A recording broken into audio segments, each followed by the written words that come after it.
Hola, ¿qué tal? ¿Cómo están? Bienvenidos. Mi nombre es Saúl López Santizo. En este momento vamos a presentarles un estudio, una reflexión acerca de el inicio de las buenas nuevas de salvación en Jesucristo, quien es el Hijo de Dios. Vamos a verlo con el inicio de una serie de estudios que vamos a tener acerca del libro de Marcos.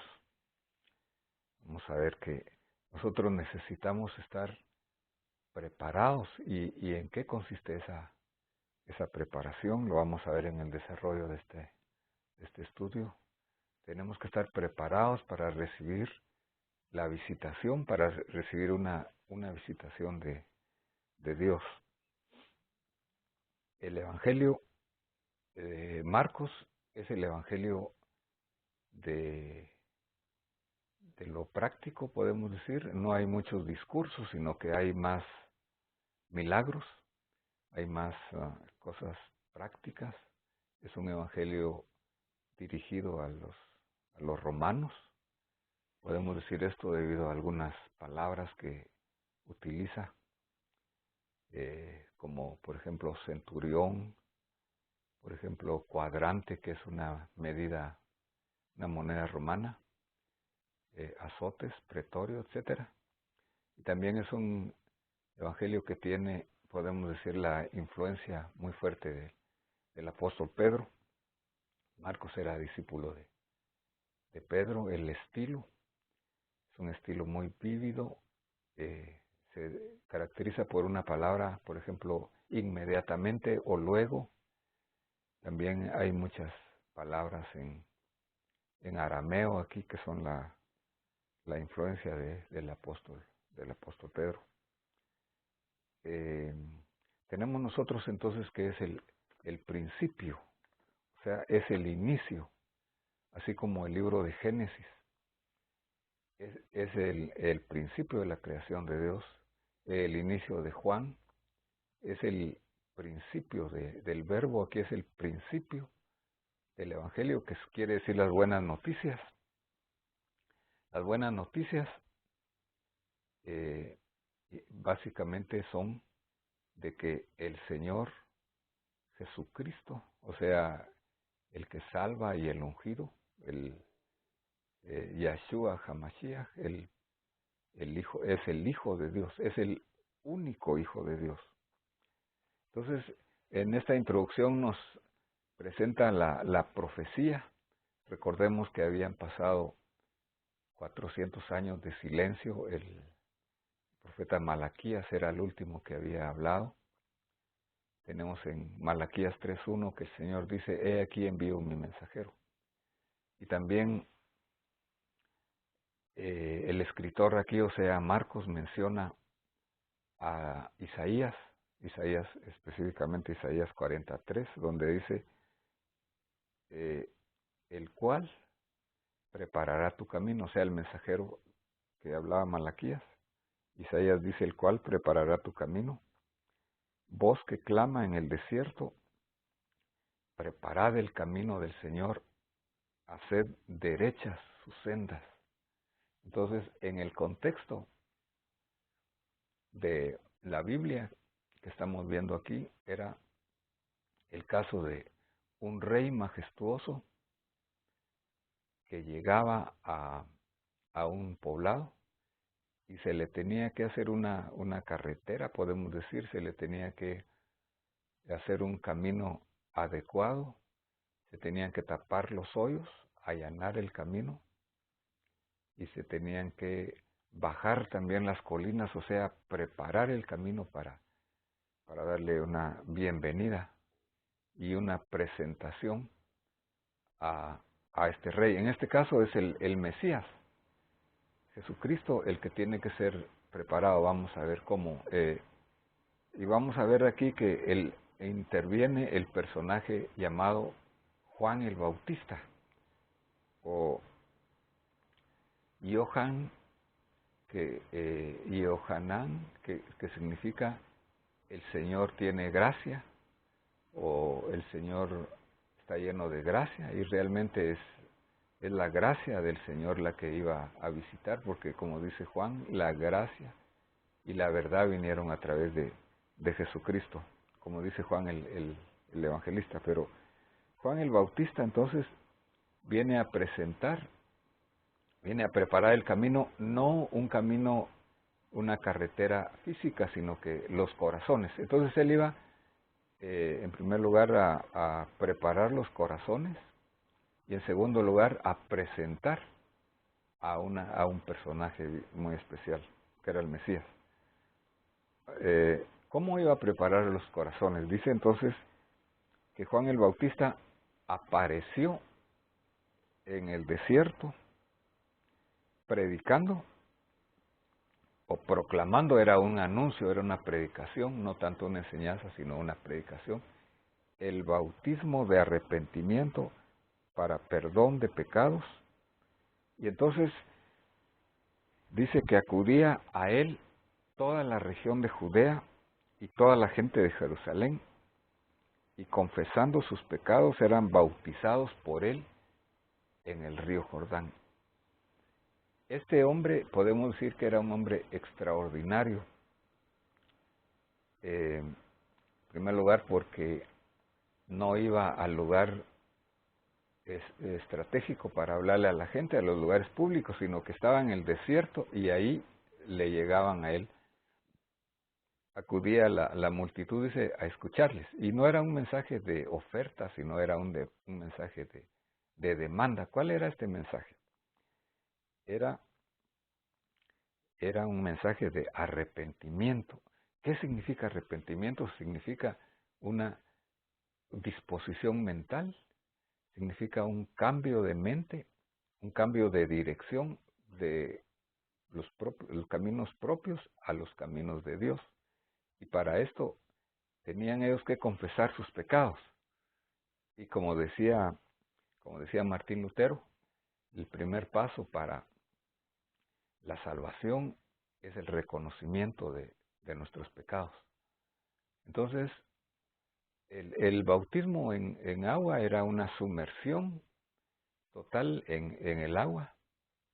Dentro de la cultura judía lo practicaban especialmente cuando un gentil se convertía al judaísmo, era un prosélito, pero en este caso eran todos los que tenían que volverse a Dios. Entonces, el primer punto para prepararse para recibir una visitación de Dios es con una disposición mental volverse a Dios, con nuestra voluntad. Dios no forza a nadie, sino que tenemos nosotros que voluntariamente volvernos, buscar a Dios, reconociendo nuestros pecados, confesándolos, teniendo un arrepentimiento. Entonces el arrepentimiento es el primer punto aquí para perdón de pecados. Y dice que Juan estaba en el desierto y su forma de vestir y de comer era diferente. Era un hombre extraordinario. Dice que estaba vestido de pelo de camello y tenía un cinto de cuero a la cintura. El cinto, sabemos nosotros de que es una señal de convicción. Y comía langostas y miel silvestre. O sea, saltamontes era bien extraño. Aquí podemos verlo en el contexto que se parecía a Elías. Y sabemos nosotros de que él venía en el espíritu y en el poder de Elías para hacer volver el corazón de la gente a Dios, al verdadero Dios, a adorar al verdadero Dios. Y entonces él predicaba. Su mensaje era un mensaje muy simple, pero era un mensaje muy directo. Él decía, tras mí viene uno que es más poderoso que yo, a quien yo no soy digno de desatar inclinándome la correa de su sandalia. Había entonces una actitud de humildad y en el contexto, en la costumbre judía de los rabinos, el siervo, o sea, el estudiante de un rabino, le servía, excepto lo más indigno era desatarle las correas de los zapatos. Pero aquí Juan se está humillando, es un personaje que es humilde, está humillándose delante de aquel que iba a presentarse. Yo no soy digno ni siquiera de desatar las correas del zapato. Eh, en otro lado, más adelante, el Señor da testimonio de que Juan el Bautista fue el mayor de todos los profetas por haber presentado al Mesías, pero también por ser humilde, porque es una cualidad, el que se humilla será enaltecido. Yo os bauticé en agua, decía Juan el Bautista, pero él, o sea, el que viene detrás de él, y él realmente no lo conocía, dice, él os bautizará con el Espíritu Santo, o en el Espíritu Santo, o por el Espíritu Santo. Entonces hay una autoridad mayor que tiene el que bautiza con el Espíritu Santo, que es el Señor Jesús. Sumerge totalmente al cristiano en el Espíritu Santo. Entonces viene algo aquí, dice que sucedió en aquellos días, dice Marcos 1:9, que Jesús viene de Nazaret, aquí lo menciona como con su nombre humano, Jesús, aunque Jesús significa el Señor salva.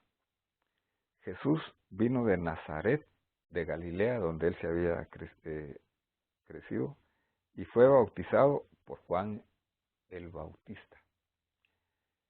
Recordemos que Marcos aquí es muy breve, pero muy directo en la forma que él describe los acontecimientos.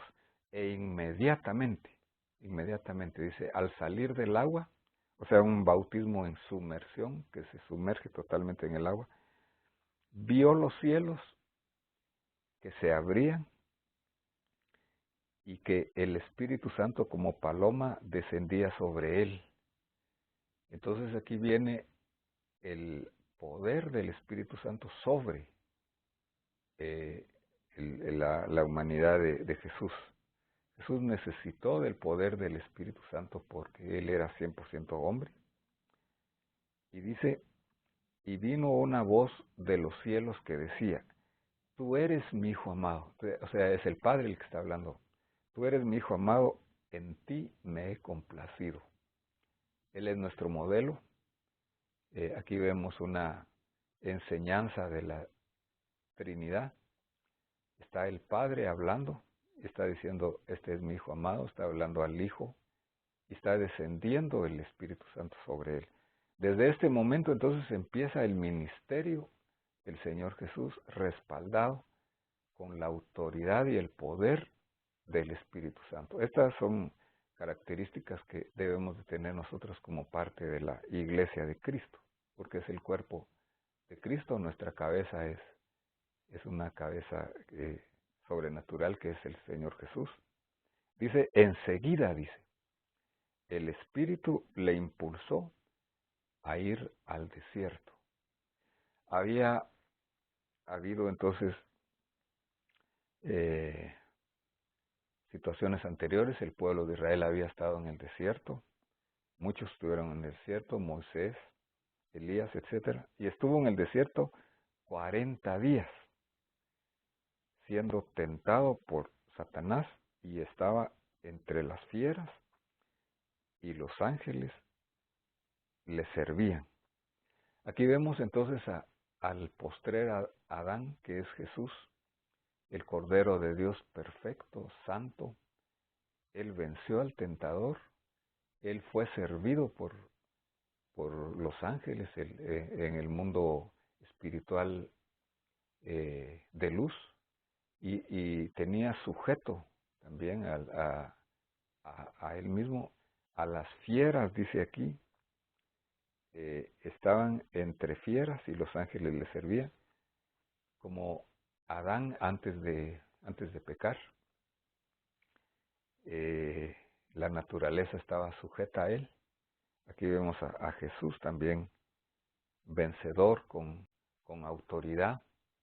Él fue vencedor, no como el caso de los líderes anteriores, empezando con Adán, luego Noé, que también falló al Señor en alguna situación, Abraham, Moisés y todos los demás.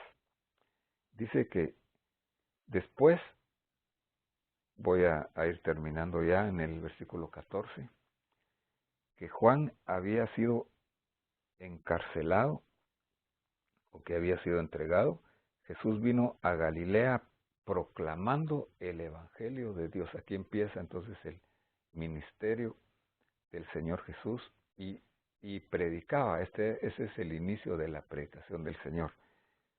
¿Qué era lo que él decía?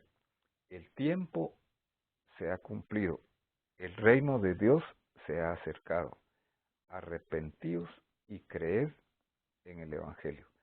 El tiempo, entonces Dios tiene un tiempo específico para cada situación. Aquí el tiempo era el indicado para que el Señor empezara su ministerio. Dios tiene un tiempo también para cada uno de nosotros. Hoy es el tiempo de salvación si tú no has sido salvo. Cree en el Señor Jesucristo y serás salvo tú y tu casa. El reino de Dios se ha acercado. Ese reino que tenemos que buscarlo, primeramente el reino de Dios y su justicia, y todas las demás cosas serán añadidas. El reino de Dios está ahí cerca. La autoridad del nombre del Señor. Si tú te sujetas y si nosotros reconocemos a Jesús como Señor, nos estamos sometiendo al reino de Dios. Pero hay dos cosas aquí. Arrepentíos, que es un cambio de mente, un cambio de disposición de mente, un cambio de actitud de nuestros caminos a los caminos de Dios, y creed. Primero va la voluntad y después va la fe. ¿Y creed en qué? En el Evangelio. El Evangelio básicamente consiste en la buena noticia, que Jesús murió en la cruz del Calvario por cada uno de nosotros, que Él resucitó para nuestra justificación, que Él está sentado a la diestra del Padre intercediendo por nosotros y que Él viene por nosotros. Que Dios te bendiga en este momento. Espero que sea de bendición este estudio, que tú puedas prepararte en tu corazón con un cambio de disposición en tu mente y que tú puedas tener fe en lo que hizo el Señor, que te sometas al reino de los cielos, a la visitación que Dios trae en estos últimos días. Te invito a que escuches otra vez este video, que tú lo compartas si así lo deseas y que nos puedas seguir. Si alguien no se ha inscrito, lo invito a inscribirse también. Amén.